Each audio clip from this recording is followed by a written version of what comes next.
You wake up. You check your phone. You commute. You sit at a desk for 8 or 9 hours, doing something you'd probably never choose to do if money didn't exist. Then you drive home, exhausted, and wonder if this is just what being human means. It isn't. Not even close.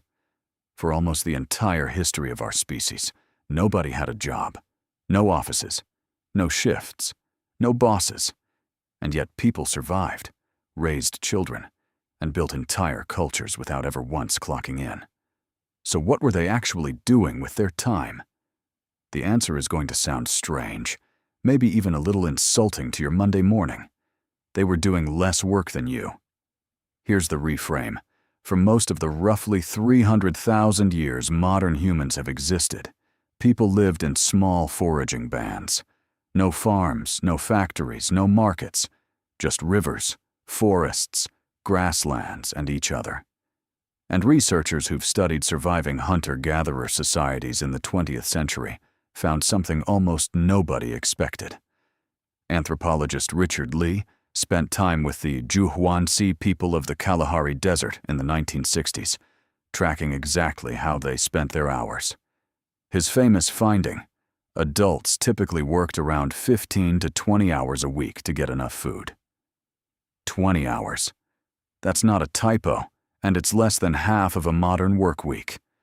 Now, plain English breakdown, because worked here doesn't mean what you think.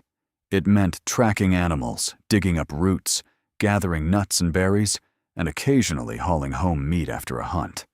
Physical, skillful, sometimes dangerous, but brief.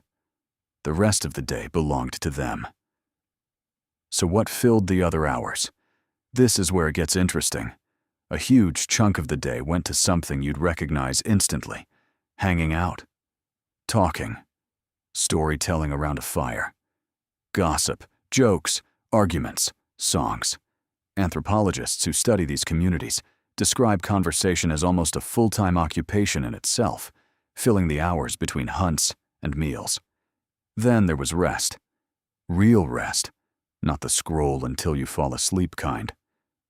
Naps in the shade during the hottest part of the day were completely normal, not a luxury you had to earn. There was also an enormous amount of skill building disguised as normal life.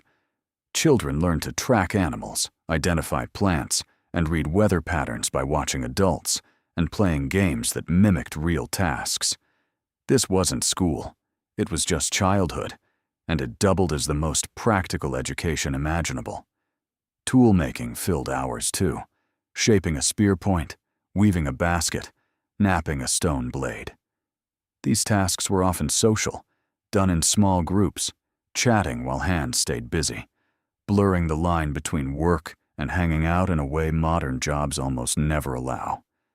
And then, of course, there was ritual: dance, music, body paint, ceremonies tied to the moon, the seasons, a birth, a death. Some researchers, including anthropologist Marshall Sahlins, have argued that foraging societies may have had more leisure time than industrial ones, not less, a claim now often called the original affluent society idea.